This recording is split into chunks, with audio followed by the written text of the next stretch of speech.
वाली है। सबसे पहले बात करेंगे राजस्थान की। सीएम अशोक गहलोत ने आगामी चुनाव में टिकट बंटवारे पर भी अपनी बात रखी है। दूसरी खबर मध्य प्रदेश से जुड़ी है। विधानसभा चुनाव के लिए कांग्रेस ने अपने 88 उम्मीदवारों की दूसरी सूची जारी कर दी है। पार्टी ने दूसरी लिस्ट में 3 सीटों से उम्मीदवारों के नाम में बदलाव किया है और मौजूदा 6 विधायकों के टिकट काटे गए हैं। तीसरी खबर छत्तीसगढ़ से होगी। ईडी ने प्रदेश के कई शहरों के राइस मिलर्स के ठिकानों पर दबिश दी है। तो ये 3 खबरें जिन पर हमारी नजर रहेगी। आइए सबसे पहले बात पायलट के सब टिकट क्लियर की बात करते हैं। जी हाँ, आपको बता दें कि राजस्थान में चुनावी मौसम है और एक बार फिर सबकी नजरें सीएम अशोक गहलोत और सचिन पायलट पर टिकी हुई हैं, क्योंकि 2018 के नतीजों के बाद कई बार ऐसी स्थितियां बनी जब दोनों आमने सामने हुए। सीएम गहलोत ने कांग्रेस के टिकट वितरण को लेकर कहा कि पायलट साहब के लगभग सारे टिकट क्लियर हो रहे हैं, उनके किसी भी नाम पर मैंने उंगली नहीं उठाई। तो वहीं गहलोत के बयान के जवाब में पायलट ने कहा कि उन्होंने भी बीते साल सितंबर में कांग्रेस विधायक दल की बैठक का विरोध करने वालों के टिकट का विरोध नहीं किया है। इससे ज्यादा मोहब्बत की मिसाल और क्या दी जा सकती है।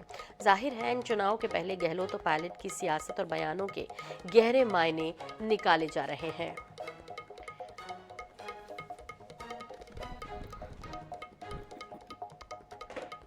हम सब एकजुट थे, हम सब एकजुट हैं। जब उनके साथ लोग गए थे, उनके टिकट सब क्लियर हो रहे हैं करीब करीब। उससे बड़ा उदाहरण क्या मैं दे सकता हूँ आपको। एक टिकट पे भी मैंने ऑब्जर्वेशन नहीं किया हो मीटिंग के अंदर, उससे अंदाज कर लीजिए कितनी प्रकार हमारी कितनी प्यार मोहब्बत आपस के अंदर है। तो इससे ज़्यादा प्यार मोहब्बत की मिसाल क्या हो सकती है, जवाब में कहा सचिन पायलट ने। हालांकि अशोक गहलोत और सचिन पायलट के बीच क्या चलता है, मुख्यमंत्री की कुर्सी को लेकर क्या खींचतान है, ये किसी से छिपा नहीं। समय समय पर 2018 से लेकर 2023 तक का जो वक्त आया, उसमें राजस्थान में जो कुछ भी घटनाक्रम हुए वो सब ने देखे हैं। ऐसे में एक बार फिर से इसके मायने कि भाई हमने आपके लोगों के सभी टिकट क्लियर होने दिए, हमने कोई उंगली नहीं उठाई, ये कहा अशोक गहलोत ने। तो वहीं सचिन पायलट ने कहा कि मैंने कहाँ कोई आपत्ति ली है कभी आपकी किसी बात पर, और इस तरह जो प्रेम है वो हमारा बना हुआ है।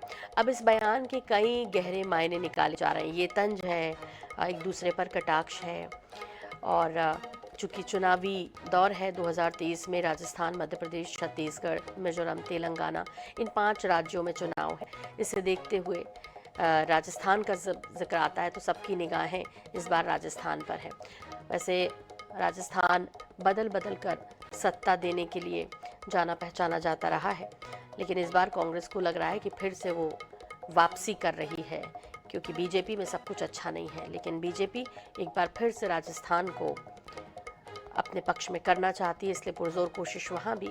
इस बीच सचिन पायलट और अशोक गहलोत की ये जो टिप्पणी आई है, इसे लेकर राजनीतिक विश्लेषक अलग अलग मायने निकाल रहे हैं।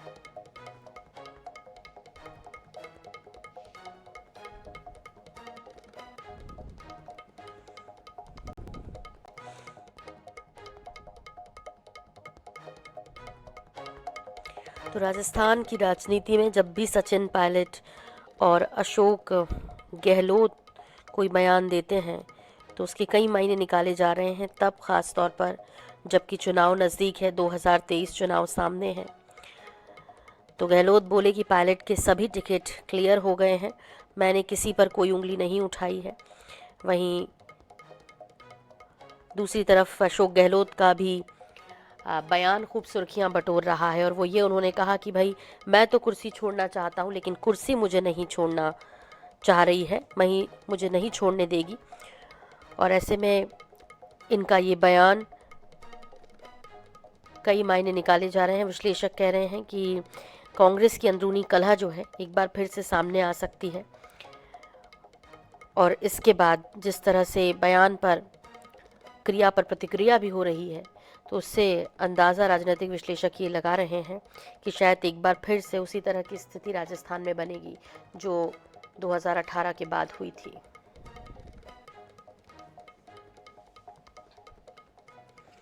इधर मध्य प्रदेश विधानसभा चुनाव के लिए कांग्रेस ने अपने 88 उम्मीदवारों की दूसरी सूची जारी कर दी। पार्टी ने दूसरी लिस्ट में 3 सीटों से उम्मीदवारों के नाम में बदलाव किया। दतिया से अवधेश नायक की जगह राजेंद्र भारती, पिछोर से शैलेंद्र सिंह की जगह अरविंद सिंह लोधी और गोटेगांव सीट से शेखर चौधरी की जगह एनपी प्रजापति को उम्मीदवार बनाया गया है। इसके अलावा भाजपा से कांग्रेस में आए दीपक जोशी को खातेगांव से टिकट दिया गया। कांग्रेस अब तक 230 सीटों में से 229 सीटों पर प्रत्याशी घोषित कर चुकी है।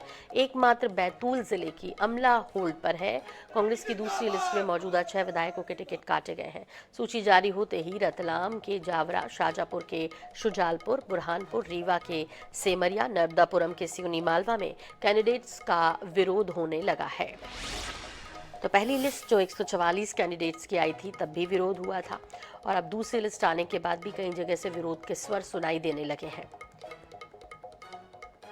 आपको बता दें कि INS 24/7 ने पहले ही संभावना जता दी थी कि कौन कौन चुनाव मैदान में उतरने जा रहा है और ठीक हमारी सूची की तरह ही ये जो कांग्रेस की दूसरी लिस्ट आई है उनमें उन नामों को शामिल किया गया है। एक बार फिर से भरोसा बरकरार रखा, इसके लिए दर्शकों बहुत धन्यवाद आपका और विश्वसनीयता पर हम खरे उतरे। ऐसी कोशिश कि हमेशा आगे हम ऐसे ही आपका विश्वास बनाए रखें, ऐसी उम्मीद के साथ हम निरंतर आपको सबसे पहले सबसे तेज़ सटीक जानकारी देते रहे हैं और आपका प्यार ऐसे ही मिलता रहे। इस बीच आपसे बता दें कि हमारे साथ नरेंद्र सलूजा जी जुड़ रहे हैं, बीजेपी प्रवक्ता। नरेंद्र सलूजा जी, आपसे जानना चाहेंगे, कांग्रेस ने 88 प्रत्याशियों की अपनी दूसरी लिस्ट जारी कर दी है। ऐसे में कई जगह से विरोध के स्वर भी आ रहे हैं। हालांकि ये नज़ारा तो पहली लिस्ट के बाद भी था, लेकिन कई जगह मान लिया है कांग्रेस ने और एडजस्टमेंट किए हैं। देखिए, कांग्रेस ने अपनी पहली सूची 144 लोगों की जब जारी करी थी, जब लोग बिस्तर से सो के नहीं उठे थे, नवरात्रि का पहला पर्व था, त्योहार था और बिस्तर में लोग थे और सूची जारी कर दी थी। दूसरी सूची 88 लोगों की जब जारी करी, जब लोग बिस्तर में सोने चले गए थे, गहरी नींद में थे। तो कांग्रेस को भी पता है कि उसकी सूची के बाद घमासान होता है, बवाल होता है, विरोध होता है, प्रदर्शन होता है, इसलिए दोनों सूची को जारी करते समय का विशेष ध्यान रखा गया। हाँ। पहली सूची का घमासान अभी थमा नहीं कि दूसरी सूची जारी हो गई और दूसरी सूची रात को जब 11:15 जारी हुई तो रात से इस्तीफों का दौर जारी हो गया। पहला इस्तीफा महिला कांग्रेस के उपाध्यक्ष कविता पांडे का सामने आया और सुबह उठते ही मऊ से अंतर सिंह दरबार ने नारे लगा दिए, पहले लड़े थे गोरों से, अब लड़ेंगे चोरों से।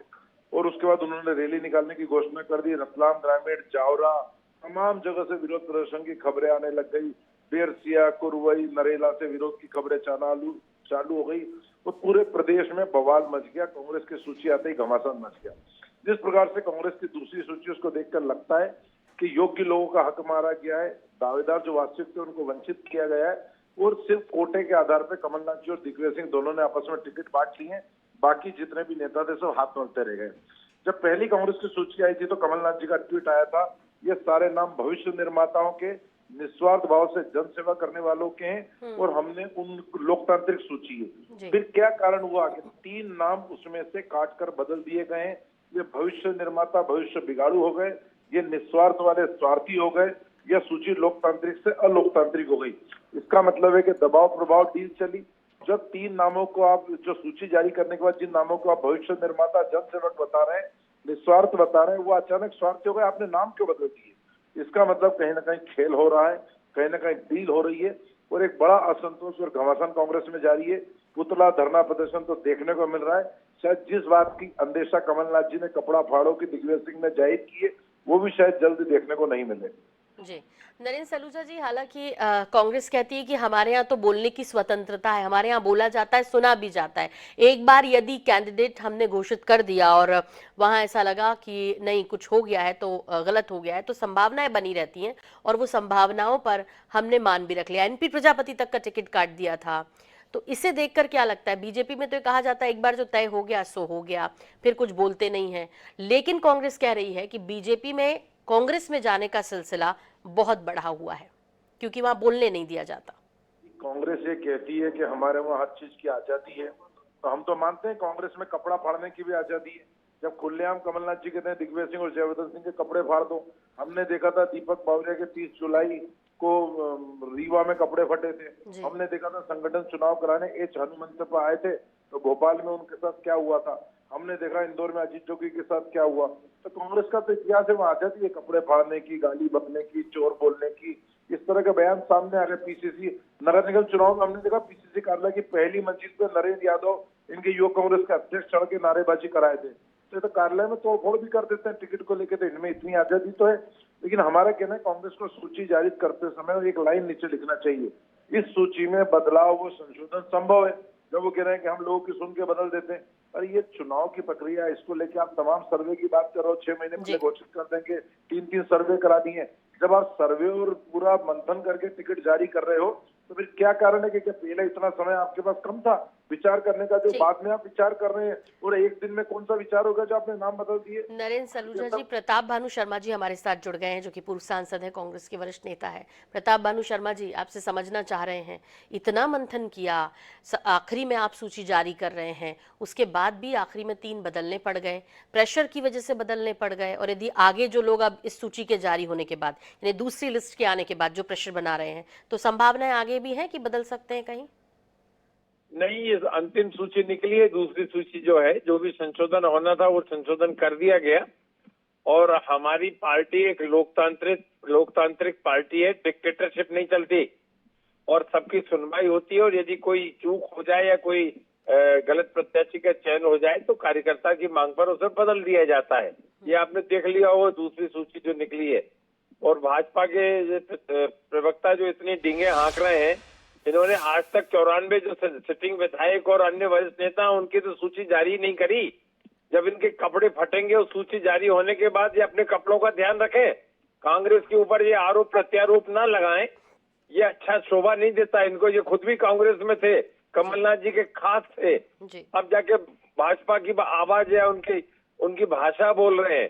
कांग्रेस सबको साथ लेकर चलती है, सबके विचारधारा के उसमें समावेश होता है। नरेंद्र सलूजा जी को तो साथ नहीं रखा होगा शायद प्रताप भानु शर्मा जी, इसीलिए वो अब नहीं है। लेकिन फिर भी नरेंद्र सलूजा जी, अभी जो प्रताप भानु शर्मा जी ने कहा, उसका काउंटर करना चाहेंगे आप? देखिए, प्रताप भानु शर्मा जी कह रहे हैं कि हमारी सूची में कोई बदलाव नहीं होगा, तो मैं तो कहता हूं कि शायद प्रताप भानु शर्मा जी लिख के दे दें, ये बात इनकी रिकॉर्ड कर लें। अभी भी बदलाव संभव है, अभी भी इनके कई सीटों को लेकर, और ये कह रहे हैं कि जहां कार्यकर्ताओं की आवाज है हमने नाम बदले, तो पहली 144 सूची के बाद 50 जगह प्रदेश में प्रदर्शन हुए, पुतले जले, तो कार्यकर्ताओं की आवाज है आपने 50 टिकट बदले। अभी दूसरी सूची के बाद सुबह से अभी तक 25 जगहों से प्रदर्शन धरने हो चुके हैं, कार्यकर्ता मांग कर रहे हैं कि प्रत्याशी बदलो, तो क्या आपने बदल दिए? सिर्फ 3 ही नाम बदले आपने, और वो 3 भी क्यों बदले उसके पीछे की कहानी भी प्रताप भानु शर्मा जी जानते हैं। यदि आप कार्यकर्ताओं की आवाज पर टिकट बदलते हैं, तो अभी तक आपको 75 टिकट से विरोध के स्वर आ चुके हैं, बदलना चाहिए। तो प्रताप भानु शर्मा जी भी खुद कांग्रेस के अंदर, अरे आप अपने 94 लोगों की विधायकों की लिस्ट जारी कर दो, कितने काट रहे हो, कितनों को टिकट दे रहे हो, बात करेंगे सलूजा साहब। प्रताप भानु जी मेरे बड़े वरिष्ठ, बड़ा सम्मान करता हूँ इनका, मेरे बड़े नहीं, आप बहुत सम्मान करते हो, मैं भी आपका हृदय से सम्मान करता हूँ सलूजा जी। भानु शर्मा जी, हमारी सूची आएगी और आपकी तरफ बदल, अरे आज ही जारी कर दो, हमने थोड़ी रोका है। मेरी बात, ये तो आपके सिटिंग विधायक हैं, आप कर दो ना, सब पे भरोसा बता दो, जिनका काटना आपने भी लिया वो भी कर रहे होंगे मंथन प्रताप भानु शर्मा जी, और जाहिर तौर पे मंथन होना भी चाहिए, क्योंकि सही कैंडिडेट को मैदान में उतरना चाहिए, जनता को आसानी होती है चुनने में। फिलहाल बहुत दोनों का धन्यवाद, शुक्रिया हमसे बात करने के लिए आप दोनों का। और अब तीसरी और आखिरी खबर का रुख कर लेते हैं और बात करते हैं छत्तीसगढ़ के बारे में। आपको बता दें कि छत्तीसगढ़ से जो आज हमारी खबर है वो राइस मिलर्स पर ईडी के छापेमार कार्रवाई लगातार जारी है। छत्तीसगढ़ में एक बार फिर ईडी सक्रिय है और प्रवर्तन निदेशालय ने प्रदेश के कई शहरों में दबिश दी है। जानकारी के अनुसार राइस मिलर्स और कारोबारियों के यहां नान घोटाले से जुड़ी जांच के संबंध में दबिश दी गई है। टीम ने रायपुर, दुर्ग, कोरबा समेत अन्य शहरों में कई लोगों के घर और अन्य ठिकानों पर रेड डाली। टीम ने रायपुर में 2, दुर्ग में 2, कोरबा में 1, राजनांदगांव में 1, इस तरह प्रदेश भर में 14 से ज्यादा राइस मिलर्स और कारोबारियों के यहां दबिश दी है। तो रायपुर समेत कई शहरों में एक साथ दबिश दी गई है राइस मिलर्स के ठिकानों पर और राइस मिलर्स के आईडी की छापामार कार्रवाई जारी है। आपको बता दें कि छत्तीसगढ़ में एक बार फिर से ईडी प्रवर्तन निदेशालय सक्रिय दिखता है। शहरों में दबिश दी गई है कई छत्तीसगढ़ के। जानकारी के मुताबिक राइस मिलर्स और कारोबारियों के यहां नान घोटाले से जुड़ी जांच के संबंध में दबिश दी गई है। इस टीम की बात करें तो ये रायपुर, दुर्ग, कोरबा समेत अन्य शहरों में कई लोगों के घर और ठिकानों पर रेड डाली गई है।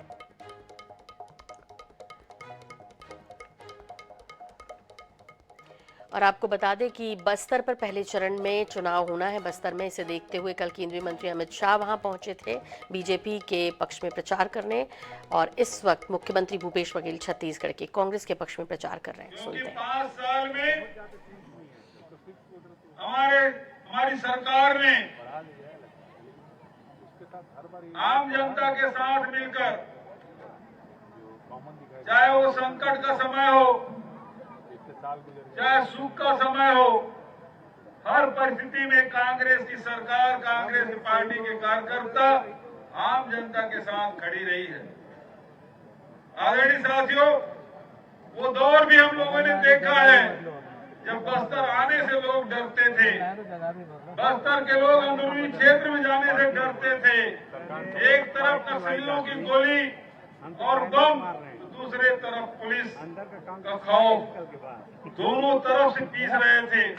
भारतीय जनता पार्टी की सरकार लगातार बस्तर के लोगों को दुश्मन की तरह व्यवहार करते थे। कभी फर्जी इनकाउंटर करते थे, कभी जेल में ठूसने का काम करते थे। कोर्ट के पेशी में जाते जाते जीवन बीत रहा था। ऐसे समय में जब चारों तरफ लूट था, राशन कार्ड बन नहीं पा रहा था, 35 किलो की जगह 7 किलो कर दिया गया था, लघु उपज खरीदी नहीं होती थी, महुआ को लोगों ने सड़क में फेंकने का काम किया। ये दौर भी बस्तर ने देखा है साथियों। वो दौर भी आपने देखा होगा किस प्रकार से स्कूल बंद किए जा रहे थे, किस प्रकार से आंगनबाड़ी केंद्र उजाड़े जा रहे थे, किस प्रकार से राशन दुकानें बंद होती थी। ये दौर भी आप लोगों ने देखा है। वो दौर भी आप लोगों ने देखा है जब आपकी जमीनें छीनी जा रही थी। लोहांडी गुड़ा उदाहरण है, 1700 किसानों के 4200 एकड़ जमीन इन्होंने छीन ली। उद्योग लगा नहीं, लोगों को नौकरी मिली नहीं, जमीन छीन गई। खेती करते थे तो लोन नहीं मिलता था, बाजार से लोन लेकर खेती करते थे तो धान को सस्ते दर पे बेचने के लिए मजबूर हो रहे थे। कोदो कुटकी रागी को कोई पूछने वाला नहीं था, सारे लघु उपज औने पौने दाम पे बेच रहे थे। वो दौर था जिसको आपने देखा, लेकिन बस्तर के लोग तब भी कांग्रेस के साथ खड़े रहे। उसके पहले भी रमन सिंह मुख्यमंत्री थे, तब भी हमारे बस्तर में 12 में से 8 सीट जीते थे। लेकिन जब परिवर्तन की आंधी चली, लोगों ने कहा कि अब इस सरकार को बदलना है, बहुत हो चुका, बर्दाश्त नहीं करेंगे। और 2018 का चुनाव आया। उस दौर में हम सब साथियों के साथ हर मुद्दे को लेकर संघर्ष करते रहे, लड़ाइयां लड़ते रहे और उसका परिणाम आया। 2018 में कांग्रेस 12 में से 11 सीट जीती है। ये आप सबका आशीर्वाद था, हमारे कार्यकर्ताओं की मेहनत और बस्तर के लोगों का आशीर्वाद। आदरणीय साथियों, उसके बाद जो दौर है आपने देखा है कि 24 घंटा नहीं, 2 घंटे के भीतर में छत्तीसगढ़ के 19 लाख किसानों के 9.5 करोड़ रुपया माफ हमने किया है। 2500 रुपया क्विंटल में धान खरीदी हमने किया है। 4000 प्रति मानव बोरा के तरफ से तेलू पत्ता खरीदा है। 67 प्रकार के लघु उपज के समर्थन मूल्य घोषित करते हुए खरीदी की व्यवस्था की, रेगुलेशन भी हमने किया है। रोजगार के अवसर क्या प्रदान किए गए, कोदो कुटकी का कोई रेट भारत सरकार तय नहीं करता, एनएसपी तय नहीं करता, लेकिन कांग्रेस की सरकार, आपकी सरकार ने कोदो कुटकी की भी समर्थन मूल्य घोषित किया, खरीदी की भी व्यवस्था की। तो आम जब किसानों के जेब में पैसा गया, लघु पर संग्रहण करने वाले के जेब में पैसा गया। जो भूमिहीन श्रमिक देश में कहीं ये योजना नहीं है, उनके खाते में भी 7,000 रुपये हमने भेजने की व्यवस्था। आदरणीय साथियों, फॉरेस्ट एक पट्टा भी, सामुदायिक दवाई के पट्टे भी, वन अधिकार संसाधन के पट्टे भी आपको दिया, और उस पट्टे के माध्यम से आपके धान की खरीदी भी हम लोगों ने किया। मुझे खुशी है इन 5 वर्षों में आपके साथ रह के आपके आर्थिक स्थिति सुधारने का काम छत्तीसगढ़ सरकार ने किया, कांग्रेसी सरकार ने किया। एक तरफ आर्थिक उन्नति का द्वार खुला, दूसरे तरफ शिक्षा के प्रकाश अंदरूनी क्षेत्र में पहुंचा। जो 300 स्कूल गाड़ दिए गए थे बस्तर में, उनको फिर से शुरू करने का काम कांग्रेसी सरकार ने किया। और उसके साथ साथ मुख्यमंत्री सुपोषण योजना, मुख्यमंत्री हाट बाजार क्लिनिक योजना, इन योजनाओं के माध्यम से आपके स्वास्थ्य के भी मलेरिया से मौतें हो जाती थी, लेकिन अब वो बातें बीत गई है। पहले तुलना करते थे, नक्सल की गोली से ज्यादा जवानों की शहादत हो रही है, मलेरिया के मच्छर के काटने से, मलेरिया से लोगों की मौत हो रही है, इस बात को देखते थे। आदरणीय साथियों, मलेरिया मुक्त बस्तर का अभियान हमने चलाया, उसका लाभ आप देख रहे हैं। सड़कें बनाई, पुल बनाए, पानी की व्यवस्था हमने की, पेयजल की व्यवस्था की, सड़कों का जाल ऐसा बिछा कि आप बस्तर में आप कोने कोने में जा सकते हैं, आसानी से आप पहुंच सकते हैं। ऐसा कोई ब्लॉक नहीं जहां सड़कें न बनी हो, ऐसा कोई गांव नहीं है जहां सड़कें न पहुंची हो। हमारी कोशिश है जो दूरस्थ अंचलों में भी सड़कें नहीं बनी है, उन गांवों तक हम वहां सड़कें पहुंचाएं, बिजली पहुंचाने का काम हमारी सरकार ने किया। आदरणीय साथियों, आज मुझे खुशी है हमारी सरकार ने फैसला किया कि 20 क्विंटल धान खरीदेंगे। पहले 15 था, 20 क्विंटल हम धान खरीदेंगे। 2-2 फुटकी की खरीदी व्यवस्था की। पहले 69,000 हेक्टेयर में होता था, अब 1,69,000 हेक्टेयर में 2-2 फुटकी की सिंगल लोगे कि सब लगाएंगे? पिछले साल रमन सिंह के राज में 12 लाख किसान धान बेचते थे। हमारी सरकार बनी, पिछले साल 24 लाख, 24.5 लाख किसानों ने धान बेचा, और जब 20 क्विंटल किया तब ये 1.25 लाख और किसान बढ़ गए हैं, अभी 26 लाख हो गए। धान 56 लाख मीट्रिक टन खरीदते थे, पिछले साल 107 लाख मीट्रिक टन खरीदा, और इस साल तो 125 और 130 लाख मीट्रिक टन जाएगा। उसकी व्यवस्था हमने कर दी है, बारदाने की व्यवस्था कर दी, तौलाई की व्यवस्था कर दी, ट्रांसपोर्टिंग की व्यवस्था कर दी, और पैसे की व्यवस्था कर दी। जैसे पिछले साल तीसरे दिन आपके खाते में पैसा पहुंचा था, इस साल भी तीसरे दिन आपके खाते में पैसा पहुंचेगा 1 नवंबर से शुरू होगा।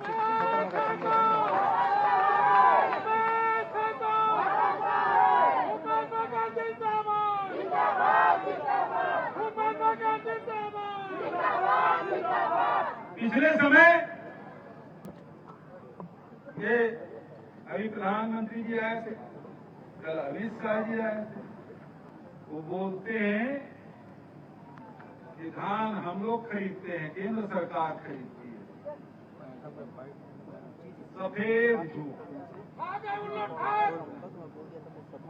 सफेद झूठ बोल रहे हैं। डबल इंजन की सरकार थी, इन्होंने फैसला किया 15 क्विंटल की जगह 10 क्विंटल खरीदी करेंगे। आपने आंदोलन किया, तब फिर 15 क्विंटल हुआ, और राज्य सरकार ने फैसला किया 20 क्विंटल खरीदने का, केंद्र सरकार ने नहीं किया। डबल इंजन की सरकार में किसान की संख्या घट गई। मनमोहन सिंह जब प्रधानमंत्री थे 2013 में 80 लाख मीट्रिक टन धान खरीदी हुआ, और डबल इंजन की सरकार हुई तो 2017 में आवाज नहीं आई, तो 2017 में 56 लाख, लेकिन कांग्रेस की सरकार आई तो पिछले साल 107।